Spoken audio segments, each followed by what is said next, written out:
Ito ang balita ngayon. Trending at pinag-uusapan ngayon sa mundo ng social media. Ang di umano'y balita matapos ang tensyon na nangyari sa pagitan ni Kong Marcoleta at sa ibang miyembro ng House of Representatives patungkol sa 2025 proposed budget ng Office of the Vice President, at kasabay naman ito ay ang paglabas din ng pangalawang video ni Vice President Sara Duterte kung saan tila nilantad nito ang mga ebidensya at pinangalanan si House Speaker Martin Romualdez at Saldico na di umano'y may hawak ng budget ng Pilipinas. Kaya taong bayan tila muling kinalkal ang naging privilege speech noon ni Senator Joel Villanueva na nagtrending pa sa mundo ng social media, na kung saan tila isa-isang ibinunyag umano ng senador ang tinatagong baho ni Appropriation Chair ng Kamara de Representante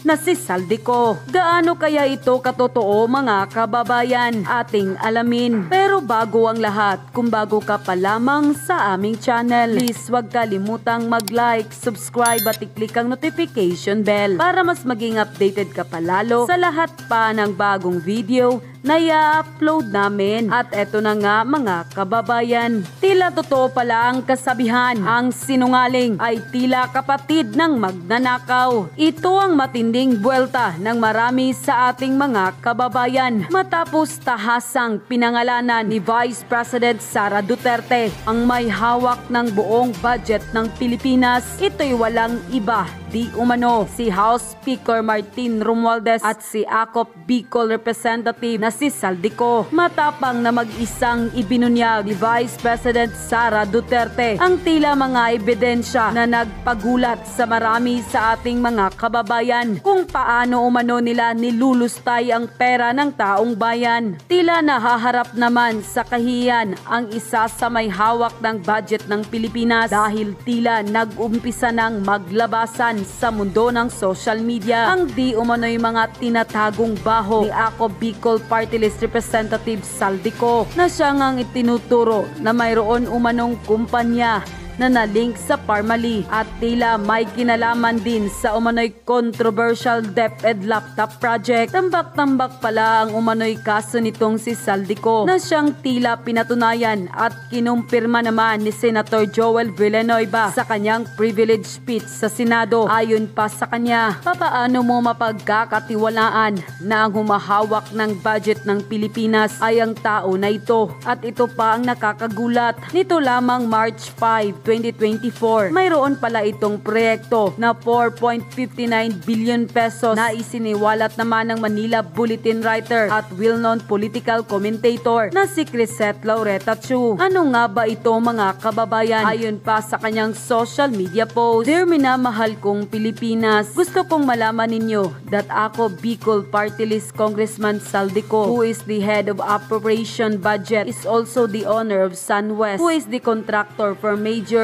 billion peso project under the BBM administration like the 4.6 billion pesos Causeway project in Leyte under Romualdez and flood control project in many parts of the Philippines, among many others. It is not ethical, moral and right na si Saldico ang may hawak ng budget ng Pilipinas, tapos siya din ang contractor na nakikinabang sa budget ng Pilipinas. Gusto nyo yon? Kahit sabihin mo pang marami sila sa budget committee, pero siya ang head. Wala na bang ombudsman? Bakit okay lang ito? Wala bang integridad ang Pilipinas? Kaya napapasunod nila ni B1 Martin ang mga congressmen kahit ano, kasi si B1 ang speaker tapos si Bito ang head ng budget operation. Gusto mo yon? Halos patay nila si Sara Duterte sa 73 million pesos at 10 million pesos book. Tapos silang lahat ganyan ang dealings in the millions of pesos. Kanino na sila accountable? Ikaw ang head ng pag-budget ng pera ng Pilipinas. Ikaw din yung nakikinabang sa budget na ikaw ang nag-decide saan mapupunta. Parang tanga lang. Wala man lang kayong integrity and delikadesa. Lakas magpanggap na sila ang check and balances tong Congress, pero sila walang accountability, walang dignity, walang integrity. Committee. Unquote. Hindi rin napigilan na magbigay ng kanyang komento sa social media ang sikat na veteran political commentator na si Jason Sa. Ayon pa sa kanya, sino ba talaga itong si Ginoong Saldico? Pilipino ba siyang tunay? Hindi ba siya katulad ni Alice Guo na sinasabing Chino ang tunay na pagkatao? Bakit ang lakas ng tunog ng pangalan niya? Balita ko ay ubod ng yaman nitong mamang ito. Paano siya nagkamal ng bilyones? Kailangang makilala ito ng kaibigan kong ahente ng life at non-life insurance para mabentahan ng pasiguro. Kapangalan lang ba niya itong kinatawa ng Ako Bicol Party List o namesake lang niya itong chairperson ng Operation Committee ng House of Representatives? Siya ba iyong binanggit ni Senator Joel Villanueva na nasa likod ng Parmali, DepEd at iba pang maanumalyang kontrata na pinakakasuhan ng Senado? Is he the same person facing several plunder, graft and corruption charges before the Ombudsman o kapangalan lang niya? Katulad din ba siya ni na Senior Deputy Speaker Dong Gonzales at Deputy Speaker JJ Suarez? Patong-patong ang mga kasong pandarambong, katiwalian, illegal possession of firearms at iba pang kaso sa iba't ibang korte ng bansa. Kung totoong super yaman itong mama, paano siya nagkamal ng limpak-limpak na kwarta? Maswerte ba siya at linggo-linggo ay nanalo siya ng loto? Siya rin ba yung inuugnay sa bintahan ng bawal na gamot nung mga nakaraang taon? Baka naman kapangalan lang niya. Baka naman nakahukay siya ng kayamanan na nakabaon sa lupa, kaya siya nagmumuwalan sa salapi. Unquote. Nang lumabas ang balitang ito ay hindi naman mapigilan ng marami sa ating mga kababayan na labis na madismaya at magkomento sa mundo ng social media. At ayon pa sa kanila, kawawang Pilipinas, kaya mga kapwa Crocs full support din kay B1 and B2. Very generous daw kasi tong dalawa, lalo na si Tambi. Kaya no wonder halos lahat ng congressman napapasunod nila sa mga plano nila. Come 2028 we'll see. Nakakadismaya ang gobyernong ito. Maganda na sana ang buhay ng Pilipino kung maayos nilang ginagamit ang kaba ng bayan. Hawak nila ang mainstream media na nakikinabang din sa bilyong pondong nawawala. Kaya puro pabor ang balita sa administrasyong ito. Itong issue na ito ang tinatago nila sa publiko. Kaya merong teleserye, si Go at si Kibuloy. Kailan pa magigising ang Pilipino? Kailan tayo kikilos kapag ubos na ang pera sa kaban ng bayan? Kung wala tayong pakialam sa ginagawa ng mga magnanakaw, wala tayong karapatan na magreklamo. Magtiis tayo sa kahirapan habang sila ay nagpapasasa sa marangyang buhay. Lantara na talaga ang pagnanakaw ng mga kurakot. Yung mga agencies na ang trabaho ay bantayan ng mga kawatan ay bayad na. Pati mga full-time relayista na dati napakaingay ay tahimik na rin. Everyone is fully paid. Saklap. Unquote. Mr. President, in Ecclesiastes chapter 1, chapter 3, verse 1 and 7, verse 8, it says, "There is time for everything, and a season for every activity under the heavens. A time to tear and a time to mend. A time to be silent and a time to speak. A time to love and a time to hate. A time for war and a time for peace." Mr. President, I rise on a matter of personal and collective privilege. And let me also begin by quoting Proverbs chapter 22, verse 1. It says there, "A good name is to be chosen than great riches."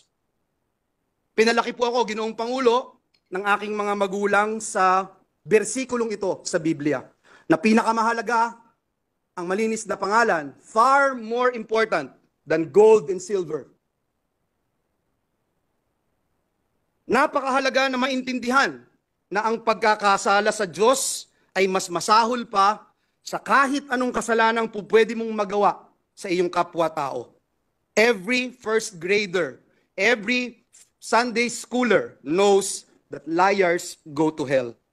Simulat sa Paul, malinaw po ang ating pamantayan, Ginoong Pangulo, maging tapat sa pagkakatawag at paglilingkod natin para sa Diyos at bayan. Kaya ngayong araw pong ito, kasama po natin sa bulwagang ito, ang aking mga kaibigan, itinuturing ko pong pamilya, mga ate, kuya, nakasama po natin, at sila po, Ginoong Pangulo, ang mga buhay na patotoo, buhay na saksi kung paano natin isinabuhay ang pamantayang ito. Ito rin po ang dahilan kung bakit tayo tumatayo ngayon, sapagkat hindi lang po dinudungisan at niyuyurakan ang ating pangalan at pagkatao, kung hindi higit po sa lahat, ang institusyon na minamahal nating lahat, ang institusyon ng Senado ng Republika ng Pilipinas. Ginoong Pangulo, mayroon pong naninira, pilit na ibinabagsak, iniinsulto, at inaalipusta ang mga miyembro ng Senado, maging ang ating pinakamamahal na institusyon. Let me set the record straight, Mr. President. At para po mas madali, true or false na lang po tayo sa mga paratang ng pinuno ng pinakamakapangyarihang komite sa Kamara de Representantes, ang may hawak ng budget, ang House Committee on Appropriations, na walang iba kung hindi itong party list representative na Zaldico.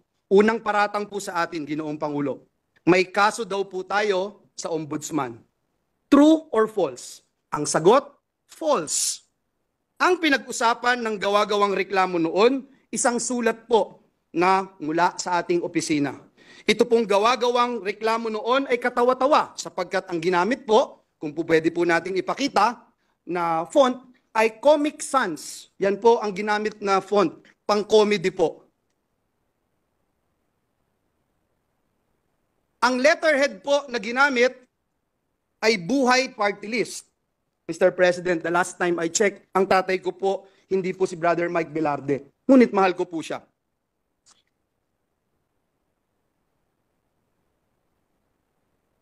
Mismong NBI din po ay nag-certify. Forge, peke, ang pirma ni Joel Villanueva. Sana po maipakita natin sa screen yung pong mga binanggit ng representasyon na ito. And we are willing to wait kung hindi pa po ready, Mr. President. Yes, if there are technical difficulties, maybe we can suspend until it... Sapagkat ayaw po natin ng walang resibo at ayaw natin ng walang ebidensya. Session suspended for 1 minute. Comic Sans na ginamit. Ultimo po, si King of Comedy, Dolphy, hindi po ginagamit yung ganyang font. At higit sa lahat, sana po makita natin yung dun sa taas, representative daw po ako ng Buhay Party List, Mr. President. Mr. President, ito po ay katibayan na noong mga panahon na yon, 2016 pa po ito, Mr. President, bago ho ako maluklok bilang senador ng Republika ng Pilipinas. Pine-persecute na po tayo, pinararatangan, pero tapos na po ang laban. Noon pa po, na-dismiss na po ang ibinasurang lahat ang gawa-gawang reklamo na ito sa atin. Dinismiss na po ito. Pwede ho bang pakita natin yung dinismiss na po?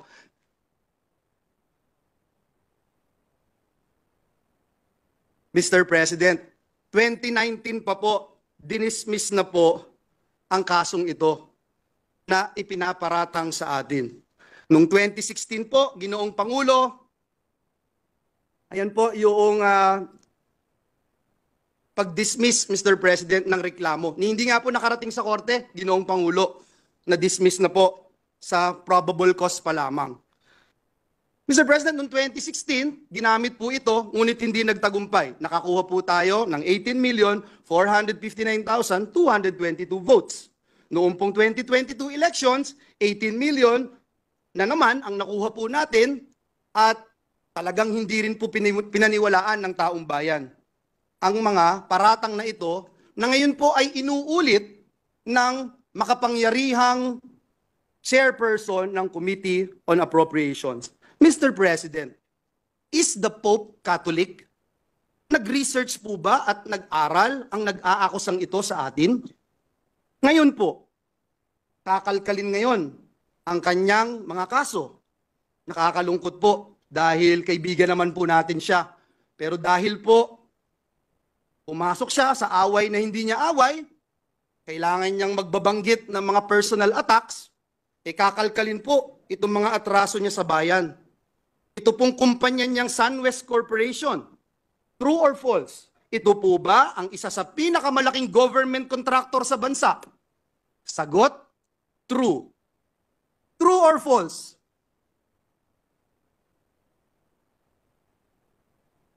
Ang korporasyon po ba niyang SunWest Corporation ay kasama dito sa kontrobersyal na Farmally case dito na inimbestigahan sa Senado na kasuhan ng Senado? The answer is true. Kasama din po ba ang kumpanya niya dito po sa kontrobersyal na DepEd laptop scam? Ang sagot po, true. Pinakakasuhan din po ng Senado ang kumpanyang ito. Napakadami pong BIR cases. Madali po maghanap, Mr. President. Madali po kuhanin ang panig ng mga taga-BIR. Kung ilang kaso meron ang kanyang mga korporasyon. Bukod po dito, yung reklamo po sa ombudsman ng anti-corruption group na ang pangalan Task Force Kasanag International, meron din pong 50 billion na kaso na kinakaharap ang taong ito. Mr. President, kung maglalabas po kayo ng baho, Mr. President, dapat naman siguro maligo ka muna. Ang masaklap po, Ginoong Pangulo, sa kabila po ng track record na ito ni Mr. Zaldico, ang masaklap po, inappoint po siya ng Kamara de Representantes bilang tagapagbantay ng kaban ng bayan. Si Dracula, inappoint mo bilang tagapagbantay ng blood bank ng bayan. Wow, Mr. President. Kailan sa kasaysayan ng bayan natin nangyari ang ganitong pagkakataon? Na isang big-time contractor ang hahawak sa kaban ng bayan. Only in the Philippines, Mr. President. Mr. President, marami po akong pupwedeng sabihin, isa-isahin, pero hindi ko ho ngayon gustong pag-usapan ang napakarami yung kasong ito. Hindi ko po iisa-isahin. Hindi ko po pe-personalin. Marami pong panahon para sagutin itong mga ito. Pangalawang paratang sa atin, Mr. President. Minamaliit ko daw po, Mr. President. Minamaliit ni Joel Villanueva ang boto ng mga kongresista at party list. Sagot, true or false? False. Mr. President, utang ng buhay kong ito ang pagiging miyembro ng Kamara de Representantes. Paulit-ulit ko pong sinabi sa bulwagang ito, hindi ko mararating ang anumang tagumpay na narating ko sa buhay ko kung hindi po ako naging miyembro ng Kamara de Representantes. Marami po akong namimiss, Mr. President, na miyembro ng Kamara. Mahal na mahal natin. Si Representative Diggs Dilangalen, si Representative Raul Belmar, si Representative Roy Logoles, Tito Kaloy Padilla. Ang sarap pakinggan, Mr. President. Sa mga party list representative, sila ka Eta Rosales, sila ka Saturo Campo, sila ka Crispin Beltran. Mr. President, naging bahagi sila ng aking buhay. Mamaliitin ko ba ang 3,872 votes na maging kongresista ng Batanes? Bakit ko po mamaliitin? Lagi ko nga pong sinasabi, dapat pakinggan ang bawat representative ng Pilipinas. Doon po sa interpellation namin, nandito po si Senator Bato, madali po niya ikukumpirma. Ano ba yung pinag-uusapan namin about votes? Ang topic po namin ay disenfranchisement.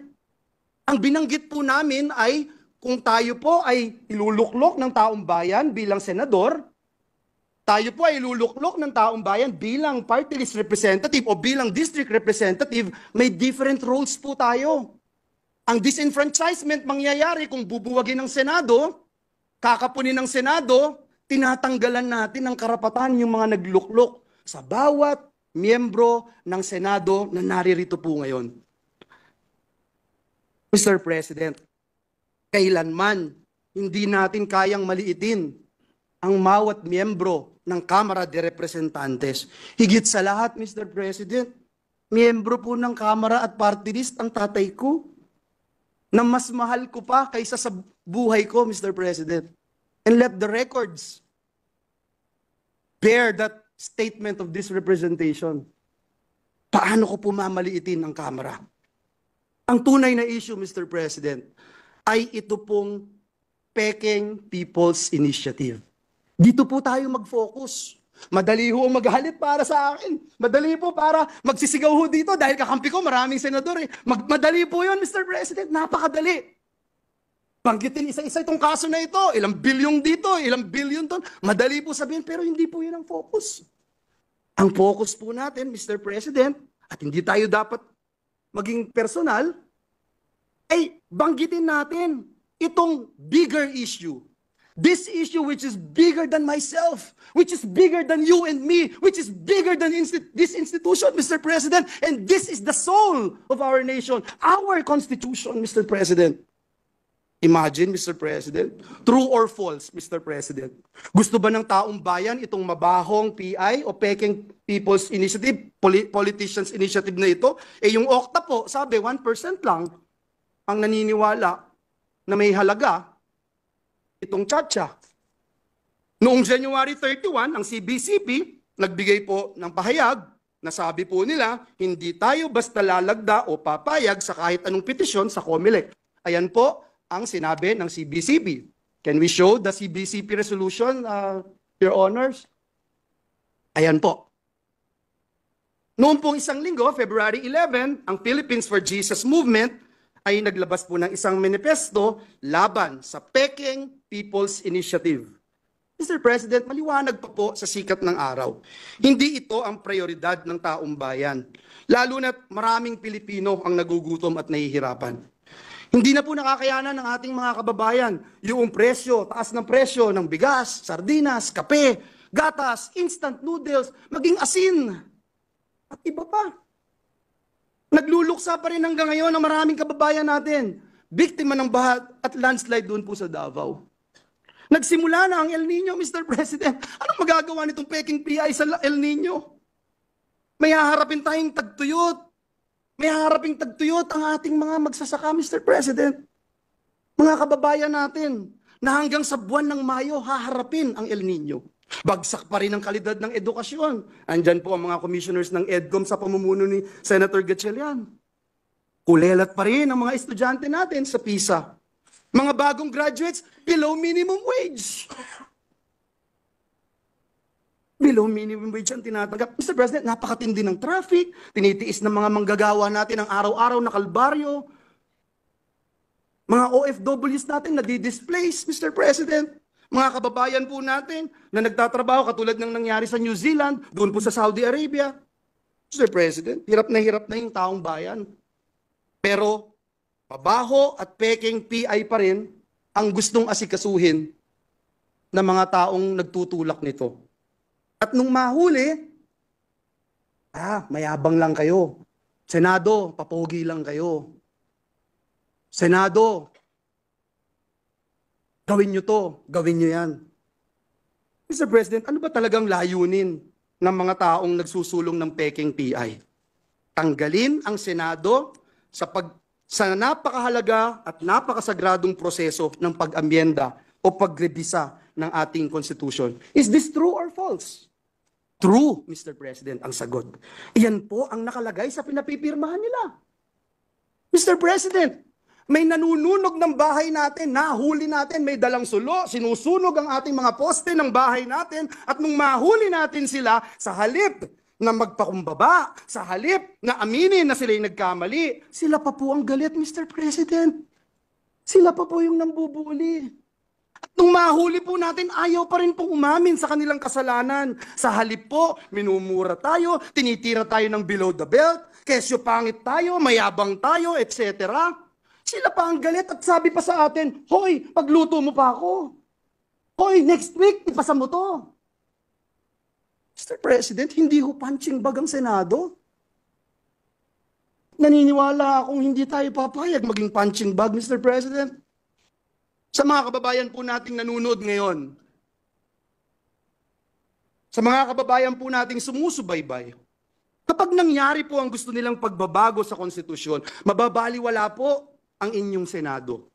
At mas magiging madali ng magpalit ng konstitusyon kaysa magpalit ng pangalan ng kalye. Ito po ba ang gusto natin dito sa Pilipinas? Uulitin ko po. Gusto nilang buwagin at tanggalin ang boses ng Senado samantalang hindi mabilang ng mga landmark legislations na tinrabaho ng mga miyembro ng Senado. Uunahin ko na po kayo, Senate President, yung Bangsamoro Organic Law. Kung wala po kayo, hindi ko kayo nagsulong nito. Hindi ko magiging batas ito. Si Senator Loren Legarda, kung hindi pinangunahan itong Clean Air Act, Clean Water Act, Ecological Solid Waste Act, may mangyayari po kaya? Si Senator JB, kung wala, may Universal Healthcare Act kaya? Si Senator Risa, kung wala, may expanded maternity leave law kaya? Mr. President, si Senator Angara, meron kayang Tatak Pinoy, may regional specialty centers. Si Senator Binay, meron kayang expanded NIPAS Act, Anti-Child Sexual Abuse or Exploitation Materials Act. Si Senator Alan Cayetano, meron kayang Good Manners and the Values Education Act. Meron kayang Bayanihan to Heal as One Act. Meron kayang Bayanihan to Recover as One Act na isinulong ni Senator Alan Cayetano. Si Senator Pia Cayetano, meron kayang Reproductive Health Act, may Cheaper Medicines Act, meron kayang Syntax Reform Law, etc. Si Senator Bato, meron kayang BFP Modernization Act. At just recently, itong PNP Reorganization Act. Si Senator Jinggoy, kung wala, meron kung kaya itong Strengthening Professionalism and Promoting the continuity of policies and modernization initiatives in the AFP. At higit sa lahat, mamaya itatakil na natin yung pagtaas ng sweldo ng mga manggagawa. Kung wala si Senator Win, meron kayang Excellence in Teacher Education Act. Kung wala si Senator Bongo, meron kayang mga malasakit center sa Pilipinas. Kung wala si Senator Grace po, meron kayang amendments to the Public Services Act. Kung wala po si Senator Bong Revilla, meron kayang Teaching Supplies Allowance Act. Wala si Senator Tolentino, meron kayang resetting itong mga nangyaring kailangang eleksyon at itong mga paglilitis at pag-iimbestiga ng Senado sa mga anomalya na nangyayari sa ating bayan. Kung wala si Senator Amy Marcos, meron kayang amendments to the Foreign Investments Act. Mr. President, I can go on and on and on, Mr. President. Kung gaano karami ang tinrabaho ng inyong Senado. Hindi para sa personal na interes. Hindi para lumawig ang aming mga termino. Hindi para lumaki ang pondo na aming kailangang hawakan. Mr. President, Ginoong Pangulo, patuloy po akong nagdadasal. Patuloy kong ipinagdadasal ang ating mga kasamahan sa Kamara de Representantes. Lalo na po si Ginoong Zaldico. Mr. President, kung ayaw niya pong maniwala sa akin, i-quote ko na lang po yung sinabi ni Speaker Martin Romualdez, "Don't throw stones if you live in a glass house." Yan po ang sinabi ni Speaker. Sana po marinig po ng ating mga kasamahan.